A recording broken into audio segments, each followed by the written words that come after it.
Hey everyone, so nice to see you again. Well, actually, so nice for you to see me because I can never see you, which is a bit of a shame. But anyway, let's not get hung up on that.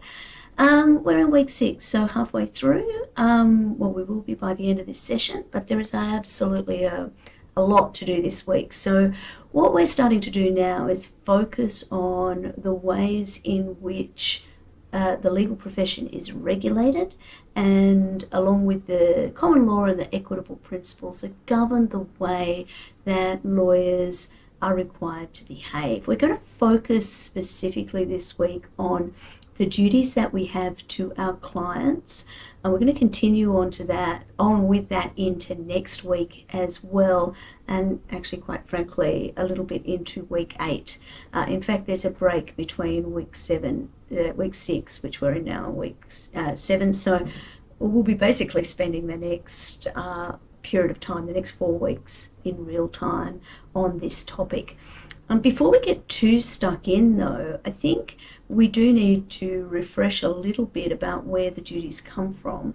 And the key reading that you have this week is asking you to focus on the ways in which the profession itself is regulated. So I do want to talk a little bit about that to guide you through that reading. But the bulk of what we'll be talking about today, possibly not in this actual recording, as usual, I'll break them up into smaller chunks. What the bulk of what we'll be talking about today is this idea of legal professional privilege, which is at some levels one of the most simple concepts that you're going to come across in your law degree, but in practice can be really, really complex to understand and to put into operation. So let's get started. I'm coming to you from sunny Canberra this week, and I'm pretty sure I've sorted out the technology so that you can see the slides, but I could be wrong. Excuse me, we'll see how we go. We have spoken in general terms before about the duties that lawyers have.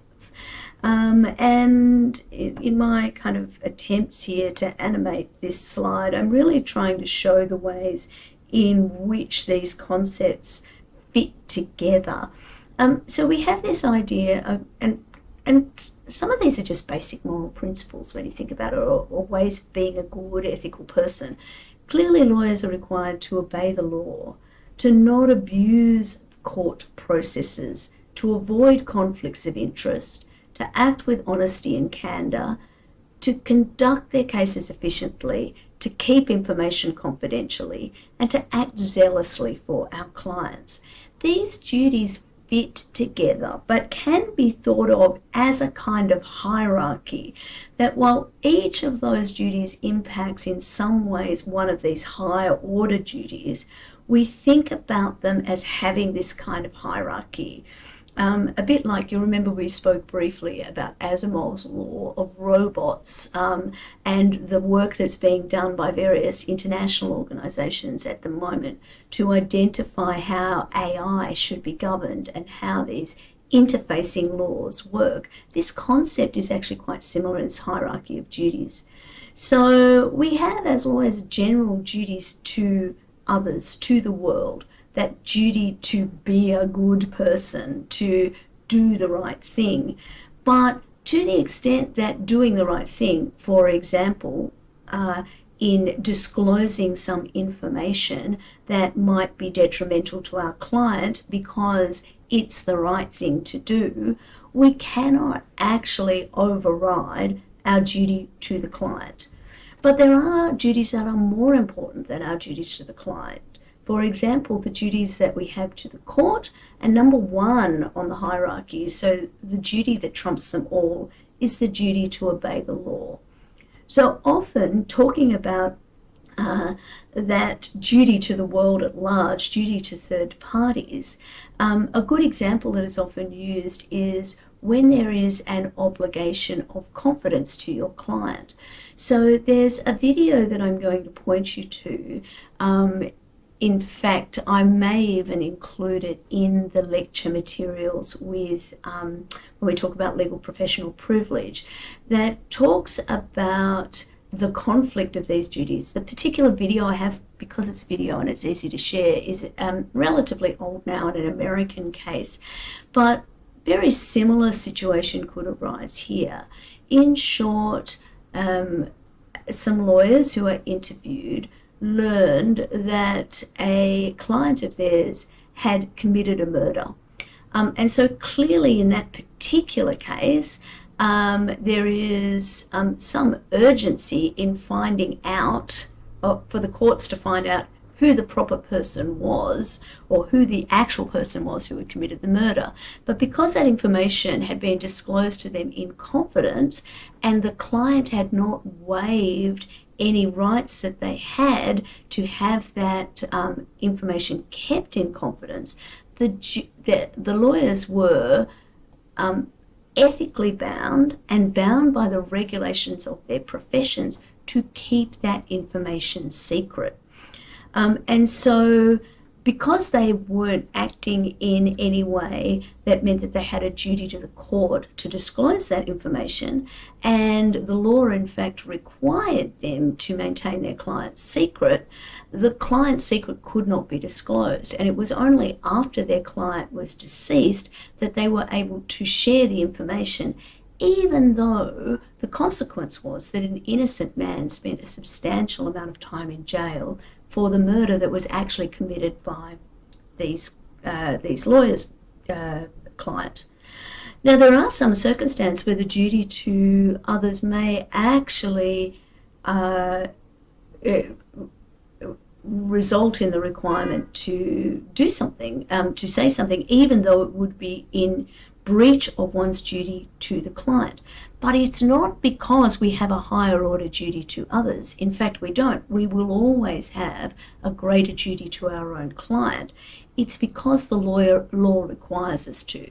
So, for example, there are some mandated circumstances, in particular, where somebody else is at risk of imminent harm, where a lawyer may have a duty that conflicts with the duty to their client to comply with the law. So the duty to comply with the law arises where the disclosure of some kind of information would remove that imminent harm. These are quite narrow circumstances. They kind of sound logical, but they're quite narrow in which they can be exercised, and particularly relate to circumstances where children might be affected, for example. So, and they work in similar ways to a doctor's duty of to report mandated types of information, even though they have a primary duty to their patient. So we can look at this as analogous across different professions. But we're going to dive into that in substantially more detail. As we actually do this, I really want to keep coming back to the particular topics that we need to cover, but we're doing so in a way that's going to shine out the light, my clumsy metaphor here, on the duties that we have. So our duties include this duty of loyalty, duties to be competent, duties that we have to the court, and the duties that we have to obey the law. And in particular, the duties of loyalty and competence are subsets of the duties that we have to our clients, and our obligations to maintain confidentiality and the legal professional privilege, or the client's privilege as it's often referred to these days, really spring out of the duty of loyalty. And again, this can all sound like semantics. I completely get why it's like, oh, come on, Nolan, move on. But I think what's important to remember here is that while we talk about independent examples, in the real world, your ethical obligation and the obligations that you need to meet in order to maintain your practicing certificate require you to balance and sort these ethical obligations, both in a regulatory sense and in an ethical sense. And one of the reasons why we ask you to consider your own lens through which you see the way that your ethical obligations should work is because at the end of the day, the rules are the same, regardless of the ethical approach that you take. And ultimately, you have to live with the outcomes of what those approaches are. And so thinking early about how do you feel comfortable in this world where you are potentially required to balance up two wrongs. Ethical dilemmas are never choices between a good and a bad thing. They are usually between a bad thing and a worse thing. But the worst thing may not in fact be the worst thing for your client or for the person that you owe the obligations for, or even to yourself in a particular set of circumstances. So it's really important for you to be able to understand how this is going to sit with you and how and when these obligations are matters that you need to call to account. So if you can see the slide, bear with me, I think I'm going to read it because I think that it is really important to think about the framework of duties to the client in the broad sense of who your client is and what this means. So practitioners need to serve their clients competently and diligently. They need to be acutely aware of the fiduciary nature of their relationship with their clients and always deal with their clients fairly, free of influence of any interest which may conflict with the client's best interest. Practitioners need to maintain the confidentiality of their clients' affairs, but give their clients the benefit of all information relevant to their client affairs of which they have knowledge. Practitioners should not, in the service of their clients, engage in or assist. Let me say that in a fluid way. Practitioners should not, in the service of their clients, engage in or assist in conduct that is calculated to defeat the interests of justice or that is otherwise in breach of the law. Whilst clearly hard to say out loud, I think this is a really useful thing to keep with you because it really goes to all of the key issues that we're going to be talking about over this week, next week, and a little bit into the week after. Firstly, this idea of a fiduciary duty. The loyalty is absolutely key to why the rules work the way they do, and even to what the rules are. There are two key components in this paragraph that I think are really important. One is this idea that we need to ensure that our interests don't conflict, they aren't in conflict with the client's best interests.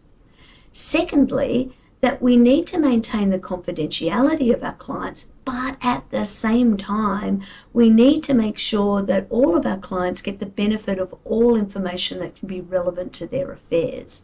And this is where, and we'll spend a bit of time on this next week, week 7, which is actually 2 weeks away, we will spend a bit of time talking about this idea of conflicts of interest. And one of the reasons why before we even open a matter, before we even agree to act for somebody, we need to consider the extent to which we may directly or indirectly hold information that is relevant to that client and to that client's matter, which in fact might bar us from accepting that person as a client because we would be in the position where we can't share all of the information that is relevant to them because doing so might conflict with our duties to maintain the confidentiality of a current or former client, another client, which, back when these rules were first introduced, it was much, much easier to manage than it was when you can be in a situation these days in a firm with hundreds of partners, many offices, both nationally and internationally, many, many different clients, literally tens of thousands of clients, and how you balance those obligations can be significantly different. So I think that's a theme that's going to come out significantly over the next couple of videos. Also, this idea at the end of the paragraph that practitioners should not, in the service of their clients, engage in or assist with conduct that is calculated to defeat the interests in justice. In other words, in the way that we zealously advocate for our clients, we still need to uphold the law. And so making decisions about what information to withhold, how we actually present the information, including information that might be detrimental to our client's case, is absolutely fundamental to our duties to uphold the law. And so we end up with this kind of counterintuitive understanding of what it means to put forward the best case. And in fact, as these kind of approaches to the law become ingrained in us, they can be really irritating, quite frankly, to the people who like to have conversations with us. The number of times, even in the last week, I have to admit, that I've been in conversations with my partner. We've been talking about what's been going on here in Canberra, actually. And even though I have a very strong view about what's been happening with Scott Morrison and his decisions in the revelations in recent weeks that he held a number of ministries and didn't tell people about them, completely irrelevant to this course, and my views may not be the same as yours, and that's fine. But really the point I want to make here is that I found myself in conversation actually pointing out things that are in this favor, like that as far as we know, there was no illegal conduct. And actually, yes, I can see why in the first instance this might have made sense. Of course, the response from my family members is, oh, you're such a lawyer, let's get in and let's talk about the reasons why this is a bad thing. But actually it becomes so ingrained in you that you end up finding that you're balancing both sides of the argument. And I'm not even a litigator, so there you go. I think it's also worth mentioning that for many, this idea that the client's rights need to come first no matter what is really, really strong. So this is really old. This is an 1820 case where there was a view that Queen Caroline had been accused by King George IV of committing adultery. And Lord Brougham was her advisor. He didn't need to defend the Queen by attacking the King, because that would be treason, effectively. And anyway, it's quite a lovely statement. I'm going to read it again because I know many of you listen to this rather than look at slides. The youngest member in the profession would hesitate to resort to this treasonous course of action and fearlessly pursue his duty or perform his duty, because an advocate in the discharge of his duty knows but one person in all the world, and that person is his client. To save that client by all means and expedients, and at all hazards and cost to other persons, and amongst them to himself, is his first and only duty.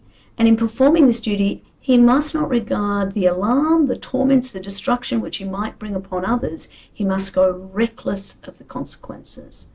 Now, this is actually not the case. Reckless of the consequences, when the consequence is a breach of the law, is clearly outside our obligations and duties. And we're going to dig into that in significantly more detail. A more modern example of talking about this, though, this idea that a moral judgment has no place in the advice that a lawyer gives his client, was a statement that was made by David Fagan, who back in 2002 was the chief executive partner of a firm many of you would have heard of, Clayton Utz. At the time, Clayton Utz was well in the spotlight in the media, because it had been involved in providing what was referred to at the time as a document retention strategy or policy to British American Tobacco, which it essentially was the owner of many, many tobacco brands, and effectively was destroying evidence, essentially destroying documents that demonstrated that it had for some time been aware, shock, horror, that tobacco is not good for you. And essentially they were relying on legal advice when they destroyed this documentation. That meant that they weren't in a position to be able to provide evidence or documents discovery, respond to discovery in cases that were brought by people who were dying from tobacco-related illnesses. So when he was asked what role a lawyer would play if a client was proposing to do something legal but immoral, which at the time the destruction of these documents probably was. Fagan said, "I'm struggling to see where there would be a case where that would actually arise. The clients are entitled, obviously, to avail themselves of the full protection of the law, and lawyers are there to advance their clients' interests subject to the constraints of their professional duties and, in particular, their duties to the court. But if they operate within those constraints, then they're acting appropriately. We don't take a moral stance, and it's not up to us as advocates for a client to take a moral stance. Ultimately, that comes by a decision of the client and not by the lawyer." Now, I don't know how you feel about that, and I'm pretty sure most of us could find quite easily what the media thought about that at the time. Those of you who've really dug into your own lens through which you think about you're thinking about the profession, and you're thinking about the way that you will take an ethical stance in the profession. Those of you who align with Zealous Advocate may be completely on board with that. And by the way, that is absolutely fine. Others of you, particularly those of you who are aligned more with the moral activism, might find those words absolutely reprehensible. What is important here, because nobody is right or wrong in this circumstance when we're talking about how the law works, but what we're really looking at is how you live with this. Now, I think part of what we need to think about how we live with this is really the question of who can be a lawyer and a fit and proper person. Now, that's the topic that I want to talk about in the next piece, and then there will be at least one, if not two, videos on legal professional privilege to follow. So that's an introduction for this week, into next week and the week after, and we will continue in the next video. I'll talk to you then. Cheers.